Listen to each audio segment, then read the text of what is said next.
A história original. Assim como nas traduções bíblicas da história de Adão e Eva com as quais estamos acostumados, é a IA trabalhando nela e tentando dividi-la em pronomes, substantivos, verbos ou qualquer outra coisa que ela use.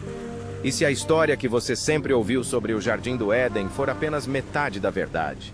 Sem serpentes, sem maçãs, apenas seres radiantes da terra da luz, manipulando a humanidade desde o princípio.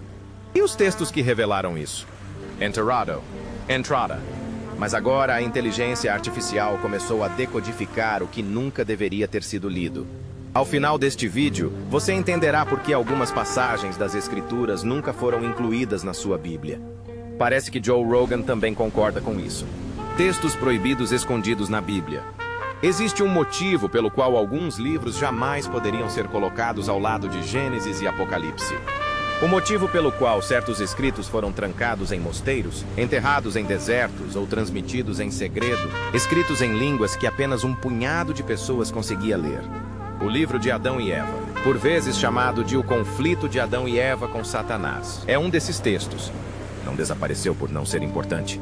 Pelo contrário, este misterioso manuscrito surgiu inicialmente em Ge'ez, a antiga língua litúrgica da Etiópia. Provavelmente foi escrito entre os séculos III e V depois de Cristo.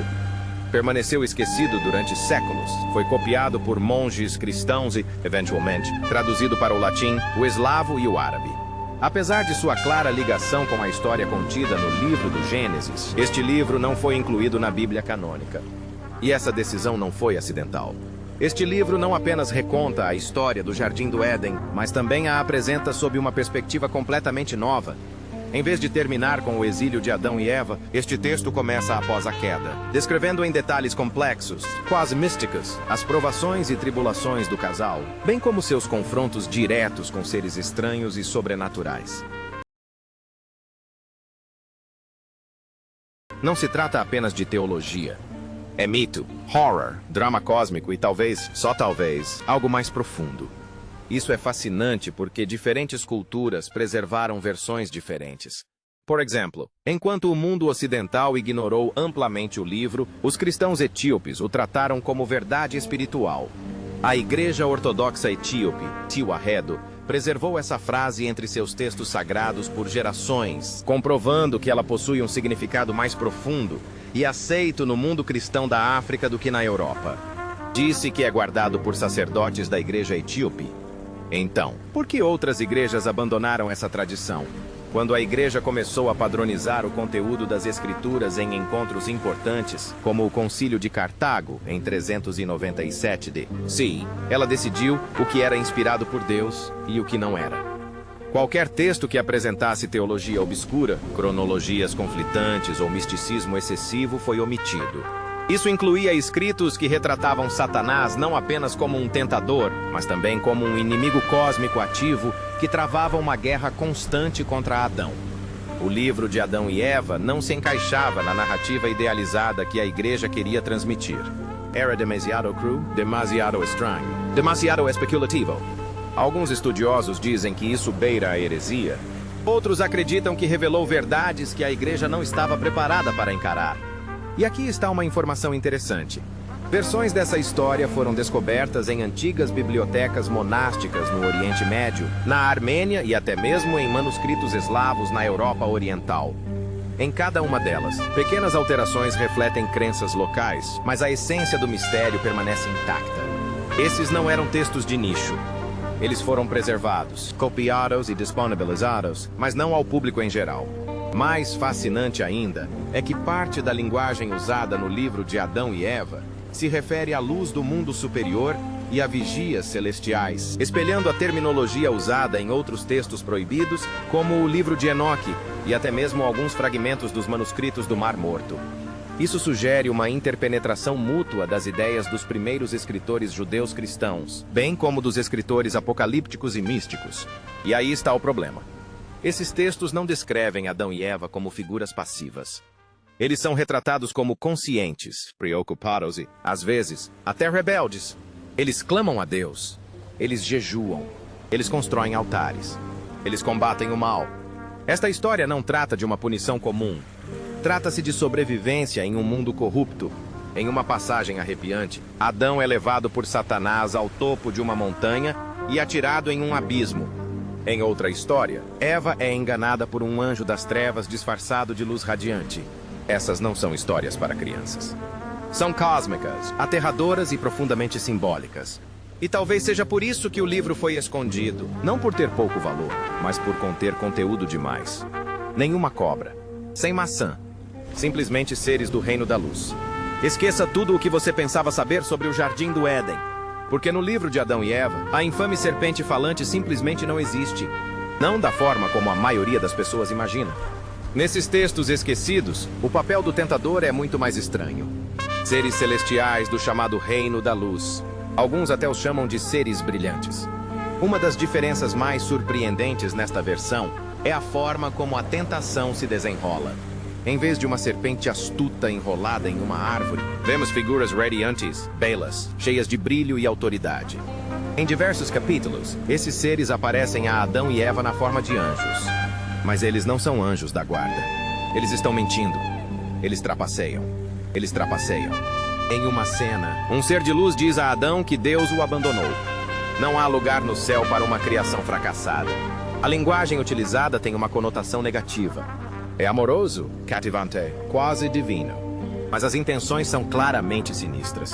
Esses não são anjos de escola dominical.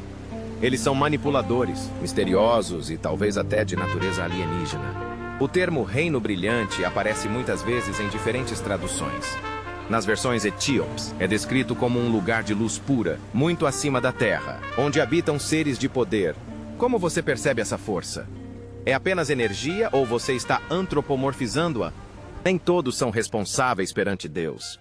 Alguns estudiosos acreditam que essa referência corresponde de forma estranha a descrições encontradas em outros textos antigos, como o livro dos vigilantes de Enoque, e até mesmo em mitos mesopotâmicos sobre deuses que desceram dos céus para se comunicar com os humanos. Será este um indício literário inicial de algo mais? Algo de outro mundo? Uma teoria particularmente bizarra foi apresentada por pesquisadores fora da corrente principal. Os seres do Reino da Luz não eram nada simbólicos. Eles eram literalmente extraterrestres. Segundo essa perspectiva, o livro de Adão e Eva trata do primeiro contato da humanidade, e não do pecado. Portanto, não existe serpente. Apenas entidades que intervêm na vida dos primeiros seres da Terra de maneiras que eles não compreendem completamente. Mesmo que rejeitemos essa teoria, a imagem é impressionante. Em muitas cenas, Adão e Eva são dominados por uma luz ofuscante, mudanças repentinas na atmosfera e sensações estranhas quando esses seres aparecem. Portanto, sabemos que ambas as coisas são verdadeiras. Simplesmente não sabemos o motivo de tudo isso. E será que anjos e demônios realmente existem? Isso não difere muito das descrições encontradas em antigos relatos de OVNIs ou em visões religiosas de diversas culturas. E o que mais intriga é o tom. Esses seres luminosos nunca dizem explicitamente que são maus. Eles afirmam oferecer conhecimento, poder e liberdade. Parece familiar? Porque reflete o mesmo tom usado pela serpente em Gênesis. Aqui, porém, ele está envolto em vestes de luz, não em escamas e sibilos. Em outra versão da história, o próprio Satanás assume a forma de um anjo radiante e zomba de Adão por sua queda, rindo dele de uma nuvem. Esse ato de mudar de forma e aparecer como luz surge ainda mais tarde no Novo Testamento. O próprio Satanás se disfarça de anjo de luz. Este é um trecho de 2 Coríntios 11:14. Este versículo fará mais sentido depois que você ler este livro. E a ideia de que a história do Éden não era apenas uma história de desobediência, mas um teste cósmico mais profundo envolvendo poderes desconhecidos, muda tudo. A Terra sempre foi um campo de batalha? Seriam Adão e Eva os primeiros sujeitos de teste? Pior ainda, será que eles nunca estiveram destinados a ter sucesso? São esses tipos de detalhes, essas reinterpretações profundamente perturbadoras, que fazem do livro de Adão e Eva um dos textos antigos mais controversos já descobertos. Ferramentas baseadas em inteligência artificial ajudaram agora a decifrar os fragmentos perdidos. Durante séculos, a história completa contida no livro de Adão e Eva permaneceu fragmentada, escondida em pergaminhos danificados, traduções desbotadas ou dispersa em bibliotecas religiosas obscuras na Etiópia, Armênia e Europa Oriental. Mesmo as cópias que sobreviveram eram frequentemente incompletas, com linhas faltando, erros sintáticos e centenas de anos de erros de escrita. Durante décadas, os cientistas têm tentado desvendar esse enigma, mas sempre lhes faltava alguma coisa. Então a inteligência artificial entrou em cena. Há vários anos, uma revolução silenciosa vem ocorrendo no mundo dos textos antigos. Equipes de instituições como a Universidade de Oxford, em colaboração com o DeepMind do Google, estão usando o aprendizado de máquina para ajudar a decodificar, reconstruir e contextualizar documentos históricos há muito perdidos. A inteligência artificial que alimenta o Ithaka é baseada em tecnologia de ponta desenvolvida pela DeepMind do Google. Uma de suas ferramentas mais inovadoras é Ithaka, uma inteligência artificial treinada para decifrar escritos antigos danificados ou fragmentados e sugerir restaurações precisas, identificando inclusive seus possíveis locais e datas de origem. Inicialmente testado em inscrições gregas, o programa Ithaka surpreendeu os estudiosos ao começar a prever palavras e contextos ausentes com uma precisão de até 72%, superando em muito qualquer resultado obtido manualmente. As redes em Ithaka estão repetindo parte do trabalho feito por historiadores, analisando o conteúdo das inscrições e preenchendo as palavras que faltam. Mas não terminou aí. Os estudiosos começaram a aplicar modelos semelhantes a línguas menos conhecidas, como o Ge'ez, o siríaco e o copta. As mesmas escrituras preservam o livro de Adão e Eva e textos apócrifos relacionados. Como resultado, a inteligência artificial começou a dar nova vida a textos que durante muito tempo foram considerados irremediavelmente corrompidos. Um avanço significativo ocorreu em 2022, quando um grupo de pesquisadores, utilizando inteligência artificial, reconstruiu fragmentos da história da vida de Adão e Eva a partir de diferentes versões contidas em manuscritos latinos e eslavos. Anteriormente, esses manuscritos pareciam não combinar, mas a IA conseguiu detectar padrões linguísticos e estruturas narrativas comuns que sugeriam que, na verdade, contavam a mesma história, porém de maneiras diferentes. Combinando essas variantes, os cientistas finalmente conseguiram reconstruir os fragmentos que haviam sido perdidos há quase 600 anos. Mais impressionante ainda, IA não apenas decodificou letras, mas também detectou tópicos. Em alguns casos, foram observadas mudanças e inconsistências teológicas, que indicavam alterações posteriores feitas pelos escribas da igreja. Por exemplo, em algumas versões, Eva é mostrada tendo maior liberdade de ação, questionando mandamentos divinos e negociando com seres espirituais. Pesquisadores anteriores acreditavam que esses versículos estavam corrompidos, mas a IA descobriu que tal imagem era consistente em camadas mais antigas do texto, sugerindo que ela pode ter sido removida por autoridades religiosas posteriores. Outra descoberta feita com a ajuda da inteligência artificial dizia respeito à chamada sequência de engano de Satanás.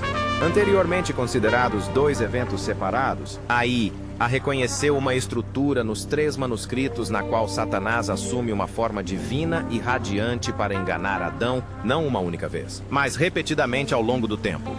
Isso confirmou as teorias de que o livro não é uma história sobre um único evento, mas sim sobre um ciclo de manipulação. Alguns pesquisadores utilizaram inteligência artificial para mapear a sequência de fenômenos sobrenaturais no livro de Adão e Eva, comparando-a com mitos sumérios e escritos enoquianos. Como resultado, surgiu uma estranha rede de semelhanças. Após inserir o texto da inscrição, Ithaka oferece opções para preencher as palavras que faltam, bem como a probabilidade de cada palpite. Seres que descem na luz, oferecendo sabedoria proibida, apenas para distorcer a realidade ao redor daqueles que a recebem. E aqui está o ponto crucial da questão. A inteligência artificial ajudou a detectar capítulos inteiros que estavam faltando. Com base em lacunas temáticas e mudanças narrativas abruptas, os modelos previram que certas seções-chave, talvez relacionadas às origens desses seres de luz ou à mecânica da geografia espiritual do Éden, foram perdidas ou suprimidas. Em 2023, arqueólogos desenterraram um fragmento de manuscrito no norte da Etiópia que parecia preencher uma das lacunas previstas. A parte em que Adão fala de ouvir muitas vozes no jardim, algumas ordenando obediência e outras oferecendo a verdade. Essa descoberta acendeu uma chama entre os estudiosos bíblicos, porque agora a IA não só nos ajuda a desvendar a história, como também nos força a considerar quem moldou essa história em primeiro lugar. A mensagem não é sobre pecado, mas sobre vigilância. A história tradicional de Adão e Eva sempre girou em torno de uma ideia: o pecado. Eles quebraram a regra, comeram a fruta e o paraíso foi perdido. Simples. No entanto, o livro de Adão e Eva, especialmente em suas versões restauradas, conta uma história muito mais perturbadora. Não se trata de um único erro. Trata-se de vigilância constante, guerra psicológica e manipulação vinda de cima e de fora. Nessa versão, Adão e Eva não são apenas expulsos do Éden, mas também vigiados. Não metaforicamente, literalmente. Eles falam de olhos no céu, de vozes que ecoam pelo deserto. Eles se escondem não por vergonha, mas para evitar a presença uns dos outros. Alguns cientistas interpretam esses detalhes como metáforas para a culpa, mas outros os veem como algo diferente. Supervisão. Na obra latina Vita Adai et Evae, Eva descreve as visões terríveis mostradas aos seus descendentes: sofrimento, morte e escravidão. Mas essas visões não vêm de Deus, e sim daquele que engana na luz. Em outras palavras, seu algoz não é uma serpente sombria, mas um observador revestido de pureza. Alguém ou alguma coisa está manipulando tudo e a obrigando a assistir. Essas cenas deram origem a muitas teorias mirabolantes. Alguns até sugeriram que o jardim era mais um experimento do que um paraíso. Adão e Eva não foram expulsos por causa da raiva, mas porque o julgamento havia terminado. Eles foram pressionados, vigiados, manipulados e, por fim, expulsos. Essa ideia é ainda mais reforçada por uma frase recorrente em alguns manuscritos de Gaia: aquele que supervisiona a poeira. Adão foi criado do pó e o ser que o tenta remete à observação de sua forma antes de seu renascimento. Isso requer conhecimento, planejamento e projeto. Nesses textos, Satanás não aparece apenas depois da queda. Ele já está lá, à espreita e planejando. E os seres de luz não reagem à rebelião, eles a iniciam. Adão e Eva são oferecidos a verdade, a liberdade e a visão repetidas vezes, mas somente se abandonarem seu Criador. Isso não é tentação, é uma operação psicológica, um teste de lealdade sob pressão invisível. Mais perturbador ainda é a forma como a dor está sendo usada. Adão e Eva são submetidos a longos jejuns, inanição, alucinações e até automutilação. Rituais que lembram antigas cerimônias de iniciação. Mas elas não partem da iniciativa de Deus. Elas simplesmente contam com o fato de que Ele continuará a zelar por elas. Porque, neste ponto, eles já não têm certeza de quem está observando e por quê. A vida de Adão e Eva também contém uma passagem controversa na qual Adão fala com seu filho Sete e o adverte de que a terra não é o que parece. Ele diz que há aqueles que controlam os ventos e observam as águas, e que não se deve falar alto onde os observadores circulam. Alguns interpretam isso como um animismo primitivo, mas outros acreditam que reflete uma forma de paranoia espiritual antiga, a crença de que até mesmo os pensamentos de uma pessoa são monitorados. E isso nos leva talvez à ideia mais aterradora, a noção de que a queda da humanidade não foi um crime, mas uma provocação. O Éden não era um paraíso, mas um ambiente controlado projetado para observar o comportamento sob pressão. Alguns teóricos chegam a relacioná-lo a conceitos gnósticos de que o Criador não era verdadeiramente benevolente, mas sim um demiurgo, uma força inferior que impôs limitações a seres espirituais como Adão e Eva. Segundo essa interpretação, a serpente não foi a causa da queda, mas sim provocou um despertar. Essas interpretações podem parecer incomuns, mas são baseadas em análises textuais reais. Estudiosos como André Orloff e Michael Stone escreveram extensivamente sobre o tema da vigilância na literatura apócrifa. E à medida que a IA restaura cada vez mais conteúdo perdido, os temas se tornam mais claros. Talvez essa seja a verdadeira razão pela qual o livro de Adão e Eva foi ocultado. Não porque contradissesse a Bíblia, mas porque a decifrava. Por que isso não está na Bíblia? Essa questão atormenta os cientistas há gerações. Se o livro de Adão e Eva foi tão amplamente preservado, copiado em muitas línguas e até mencionado em outros escritos cristãos primitivos, por que não foi incluído na Bíblia?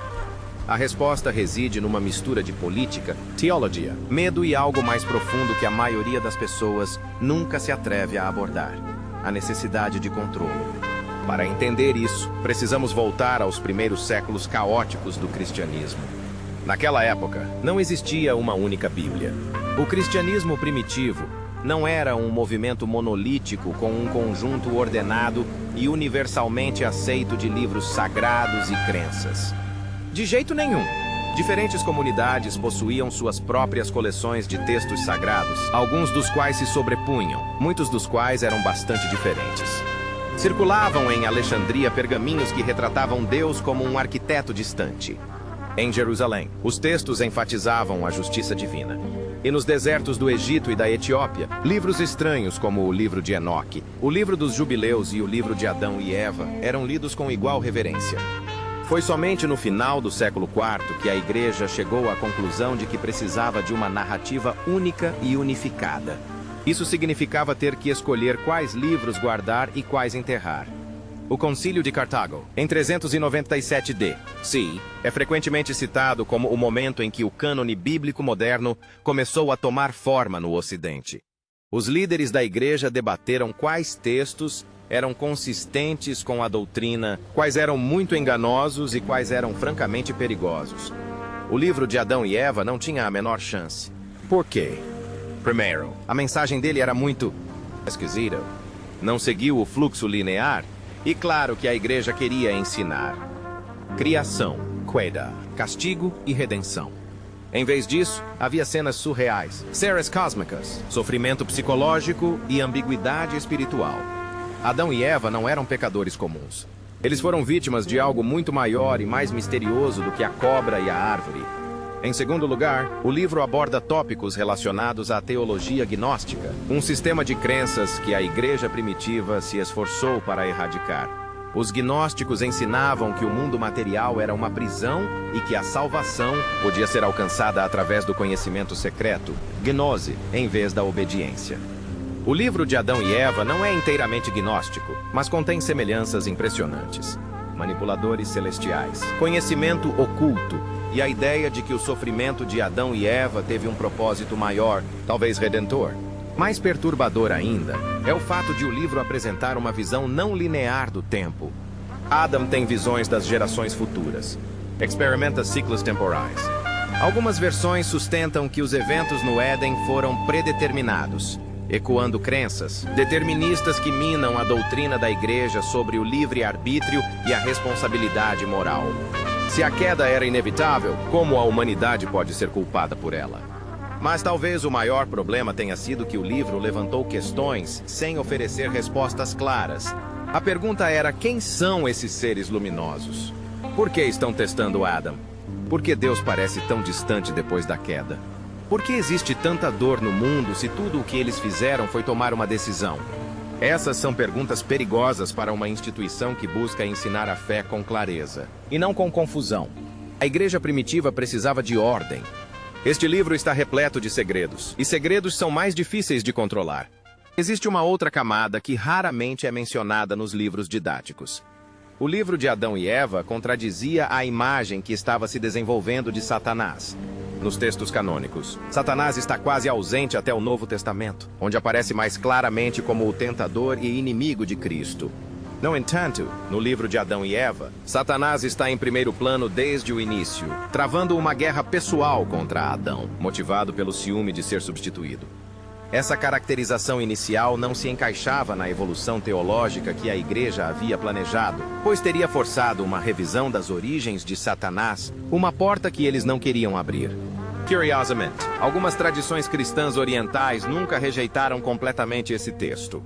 No cristianismo etíope, o conflito de Adão e Eva com Satanás continuou a ser transcrito e recitado juntamente com os Salmos e os Evangelhos. Seu cânone sempre foi mais amplo e inclusivo do que o cânone do cristianismo ocidental. Para eles, essas histórias não eram heresia, mas sim herança cultural.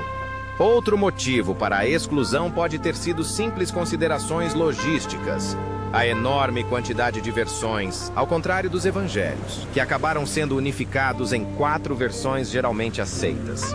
Esse cânone unificado incluía os evangelhos mais conhecidos: Mateus, Marcos, Lucas e João.